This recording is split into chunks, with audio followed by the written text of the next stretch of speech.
you see this week's episode of Gotham? Because boy oh boy, a lot happened and we're about to talk about it. Let's start off with Barbara coming back into Gordon's life, and you know he doesn't want any of that shit. Barbara wants to make peace with Gordon, but he totally doesn't have the time, and that's when she sees the freaking Wayne files on the table and makes her plan to get all up in his business. Gordon tells her she needs to leave, but before Barbara goes, she asks Gordon to say her name. Say my name, say my name. Baby, I'll say your name all day long, Barbara. Why do I like crazy chicks? Totally loved the look on Bullock's face when he saw Barbara. It was priceless. After all that, Gordon tells Bullock that he's going after the lady. Cue badass Gordon montage. He seriously busted so many heads looking for answers. I really hope that Gordon stays off the GCPD for a while. Gordon finally finds out where the lady is hiding, and she's at an all-women's criminal club, so of course he's not gonna get in, but guess who shows up right on time?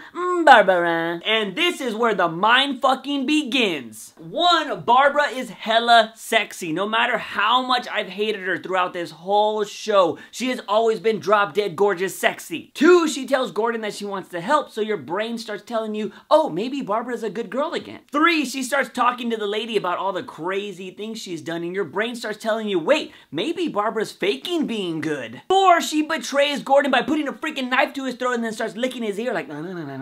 And of course I was like, that's hot. What's wrong with me? 5, Barbara looks like she's about to kill Gordon in front of the lady and her bodyguard, but before she does, she has the lady say the nickname of the guy that wanted the Waynes dead. The moment she says the philosopher, freaking Barbara tases the lady and her bodyguard, saving Gordon. This is why I have trust issues with beautiful ladies. After all those mind games, Barbara explains to Gordon that she did all of that for him because she just wants him to remember the old her. Gordon dips out because he gets a call from Bruce Wayne. More on that later. And near the end of the episode, we see Barbara back with her lesbian lover, Assassin Chick. I have 2 things to say about this. 1, I hope Barbara's not gonna go back to being freaking crazy. I'm hoping that maybe she went with Assassin Chick to get inside information on the new King of Gotham. I don't know, maybe. Personally, I'd rather just have her go back to being good than crazy. 2, Barbara, thanks for having colorful lovers in your life like Assassin Chick and Montoya. Because seeing a sexy blonde lady like some color in her life gives some hope to a little brown boy. Now let's talk about Bruce Wayne. We first see our young Batman doing very Batman-y things. Alfred says Bruce hasn't got any sleep because he's been working through the night. You better get used to that, Alfred. While looking through his dad's files, Bruce finds a woman by the name of Karen Jennings who met with his father before he died. So of course Bruce has to go speak with her, and we see that Karen has a little hand with fucking claws on it. Before I continue, guys, do you know what this means? The chick has a reptile hand with claws on it.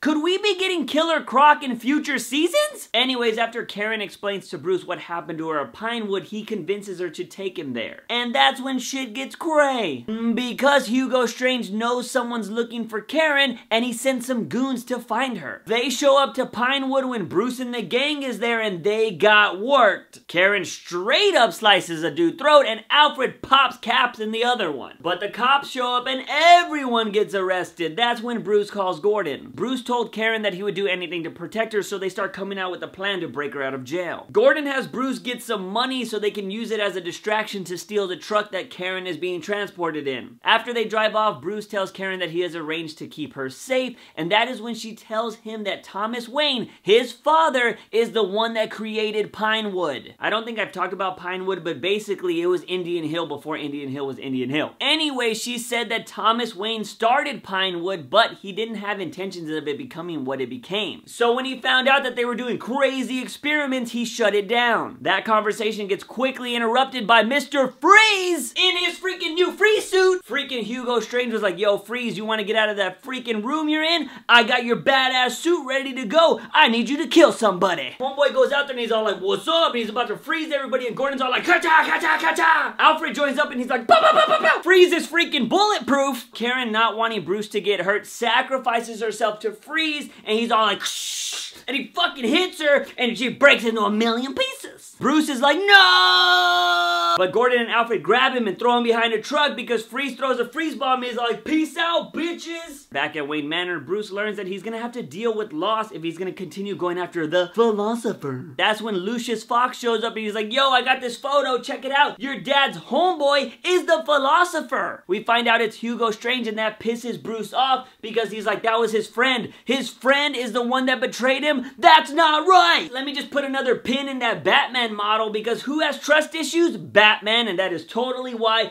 Batman doesn't trust people, because his dad got killed by one of his best friends, and what? Why would you trust anybody if it's your best friend? What I meant to say was if your best friend does shit like that, who could you trust? Anyways, that wasn't the most exciting part of the episode, because you know what happened throughout this whole episode? Freaking Hugo Strange started experimenting on freaking Patient 44. Juice, who's Patient 44? Let me tell you, little nugget, it's Theo Galavan. At the end of the episode, you see him get revived, and he's freaking judo chopping everybody. Like, watch out! Watch out! He kills everybody. He's saying like all this religious shit, and he's all like, Azrael, sister, blah, blah, blah, blah, Azrael! We just saw the birth of Azrael. Wait a minute, Juice, didn't you call that? Yeah, I did, bitch! I totally called this back in December, saying that Hugo Strange was gonna bring back Galavan, and he was probably gonna manipulate him somehow with his freaking old religious Order of the Saint Dumas stuff to make him do his bidding, and that seems exactly like what's about to happen. Have you seen the previews to the next episode? He gets the full Azrael get up, he's got a sword, and he's gonna start killing people, and oh man, this is gonna look so freaking awesome. Of course, I want to know what you think about tonight's episode. Is Barbara good or evil? Do you like Gordon not being a part of the GCPD? What are your thoughts on Azrael, and have you been watching since I made that video in December? Let me know in the comment sections down below. Guys and gals, if you like this video, give it a thumbs up and share it with your whole Bat family. Don't forget to hit that subscribe button for all things nerdy and geeky on this channel. As always, guys, I am your host, JUICEbox. Remember, when you wake up in the morning, ask yourself something. Have I had my daily dose of juice? See you guys next time. Bam!